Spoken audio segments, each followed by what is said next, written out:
एक और 11 में सबसे पहले बात गुजरात की, जहां पर स्थानीय निकाय चुनाव में वोटों की गिनती शुरू हुए 2 घंटे से ज्यादा का वक्त बीत चुका है। अहमदाबाद से लेकर सूरत, वडोदरा, भावनगर, जामनगर, यहां पर वोटिंग चल रही है। सूरत से रुझान बता रहे हैं कि बीजेपी को बंपर बढ़त मिली।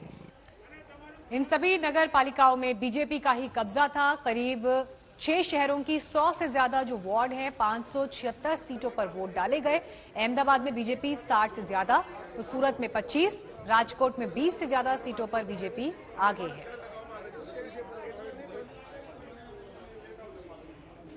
कांग्रेस को अहमदाबाद में 10, तो वडोदरा में भी 10 सीटों पर रुझानों में बढ़त मिल रही है। सूरत, अहमदाबाद में अन्य के साथ आप भी कुछ सीटों पर अच्छा संघर्ष करती दिखाई दे रही है। आपको अहमदाबाद का ये हाल हम दिखा रहे हैं। 62 पर 74 के रुझान अभी दिखाई दे रहे हैं और इसमें 62 पर बीजेपी आगे है, कांग्रेस 10 पर, आम आदमी पार्टी 4 वार्ड पर आगे दिखाई दे रही है।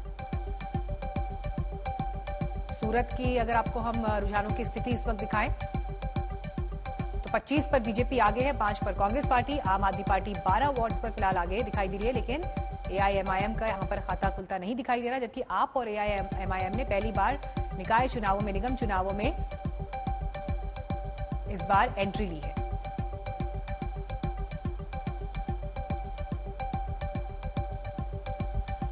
वडोदरा में कुल 76 सीटें और उसमें से 21 के रुझान, जिसमें बीजेपी 11, कांग्रेस 10 पर आगे इस वक्त दिखाई दे रही है।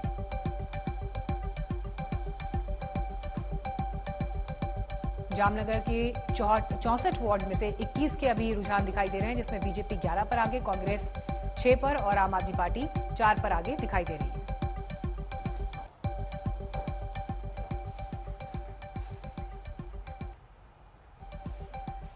गोपी घांगर हमारे संवाददाता से तमाम जानकारी के साथ हमारे साथ जुड़ गए हैं। गोपी, क्या स्थिति चल रही है इस वक्त? कई ऐसे वार्ड्स हैं जहां पर आपको भी बढ़त मिल रही है, उनके लिए अच्छे संकेत आ रहे हैं। बिल्कुल नेहा, मैं आपको बता दूं कि आपके लिए अच्छे संकेत है। साथ ही अभी अभी जो नया एक राउंड खुला है, जो नए ईवीएम के नतीजे सामने आए हैं, उसके मुताबिक एआईएमआईएम के भी जो कैंडिडेट है वो लीड कर रहे हैं। बैरामपुरा जो वार्ड है अहमदाबाद का, वहां से एआईएमआईएम भी लीड कर रहा है। लेकिन आपको यहाँ के दृश्य दिखाते हैं जहाँ पे मतगणना हो रही है और आप देख सकते हैं कि भारी तादाद में यहाँ पे लोग इकट्ठा हुए हैं जहाँ पे मतगणना हो रही है। जो विपक्ष है, विपक्ष के कई लोग यानी आम आदमी पार्टी और कांग्रेस, ये दोनों ही ये आरोप लगा रही है कि कहीं ना कहीं गड़बड़ हुई है। और वो कह रहे हैं कि जिस तरीके से वोटों की गिनती हो रही है, इतनी बड़ी जो लीड मिल रही है बीजेपी को, तो वो आरोप लगा रही है कि कहीं ना कहीं कुछ गड़बड़ हुई है। लेकिन अगर बात की जाए तो फिलहाल बीजेपी सभी 6 की 6 म्युनिसिपल कॉर्पोरेशन में लीड लेती हुई दिख रही है। तो वही एआईएमआईएम और आम आदमी पार्टी भी हो सकता है कि अपना जो खाता है वो खोल दे। नेहा, साथ ही गोपी, जिस तरीके के आरोप अब लग रहे हैं कि कोई गड़बड़ी की गई है, इसको लेकर वहां पर कोई कुछ दुरुस्त की गई है व्यवस्था? बिल्कुल, मैं आपको बता दूं कि यहाँ पे बहुत सारे जो आम आदमी पार्टी के कैंडिडेट्स हैं वो आए हुए हैं, उन्हीं से बातचीत भी करते हैं, क्योंकि वही लोग आरोप लगा रहे हैं कि कुछ गड़बड़ हुई है। हमारे साथ आम आदमी पार्टी के कैंडिडेट यहाँ पे मौजूद है, उनसे बात करते हैं। ये बताइए, आप लोगों का क्या आरोप है?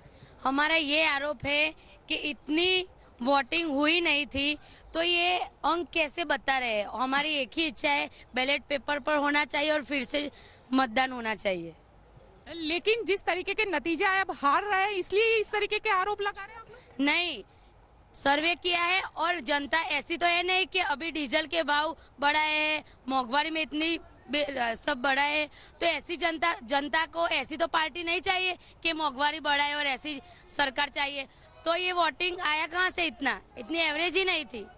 बिल्कुल, जब ये लोगों का कहना है कि जब वोटिंग नहीं हुई है तो इतने बड़े, आप देखिए यहाँ पे जो पार्टियां जीत रही है, जिनके उम्मीदवार जीत रहे हैं, वो यहाँ से नारे लगाते हुए निकल रहे हैं। लेकिन सबसे बड़ा जो सवाल है वो आम आदमी पार्टी उठा रही है और आम आदमी पार्टी का ये कहना है बिल्कुल, आरोप आम आदमी पार्टी की तरफ से। गोपी, आगे भी आप नजर बनाए रखें, आपके पास अपडेट्स के लिए हम लौटते रहेंगे।